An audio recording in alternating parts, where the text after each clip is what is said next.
right? And we may not always want that. Like a Right. Hallmark movie is not supposed to be a Beethoven symphony. It's supposed to generate a calming narrative that one can expect, and there's nothing wrong with that. The Monet painting in the bathroom at the Olive Garden is there to generate a pleasant experience, right? Yeah. Nothing wrong with that. There's nothing. Got to have something to take your mind off the food. But yeah, well, the unlimited breadsticks, which I just ate like 450, but they're rolling me out. but Beautiful but scene. the good thing about that though is if you can't fit through the door because you ate so much, there's so much grease, you still get through. Oh, It's oozing out your pores.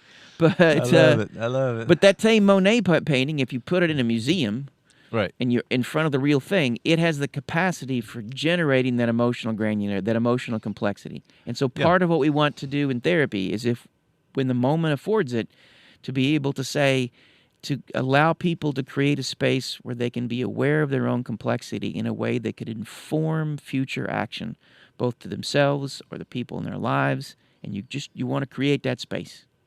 Yeah. Well, I'm thinking these are very complex kind of processing. I wish Hackett were here. He would know. He would Well, if we got the lock or the hack in, Yeah. so we can do things. Lock and the hack. But what I was saying is, like, it's complicated, but it's also a lot of work. I mean, you want me to be an adult in when I'm confronted with all of this, kind of what you're saying. I mean, I have emotion here, but wait, I got to weigh things out. How do we?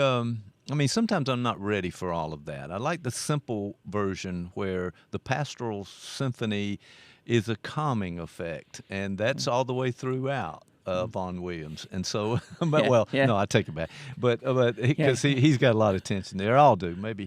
Maybe I just want some sort of very easygoing, simple kind of portion of my life that is not the granularity. Is that making sense? Or can you respond because to the that? Hallmark movie is a good thing. You don't want to, like one of my favorite concerts this year so far was to see my man Buckethead.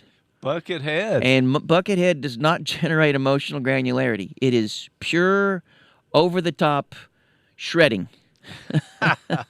And there's some weirdness thrown in there, and there are some moments of tension where he's playing atonally and whatever. And so there are some. Not necessarily at a concert, where I was understanding where you have to really deal with the emotions. It was, but I don't want to create some sort of hierarchy that we should privilege this over the other, because they have purpose, and they have a point.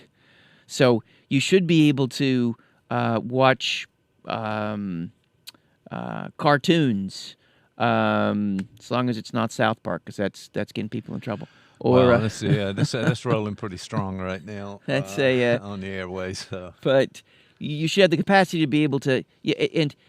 But I might add though that I don't think, because I think we're making this granularity thing sound like it's really hard, like you have to go to the gym and eat your Wheaties. I framed it like that. But it makes sense. But it does sound like, wow, I just want to go with one anger emotion for a while, and then I'll be okay. But you're saying, wait a minute, you got this anger, you need to start processing something. All you really need to do, and we could borrow this from our cognitive behavioral brothers and sisters, that the idea of practicing the pause or generating a meditative space, really all you have to do is to be able to stop and be quiet and listen to your own inner states.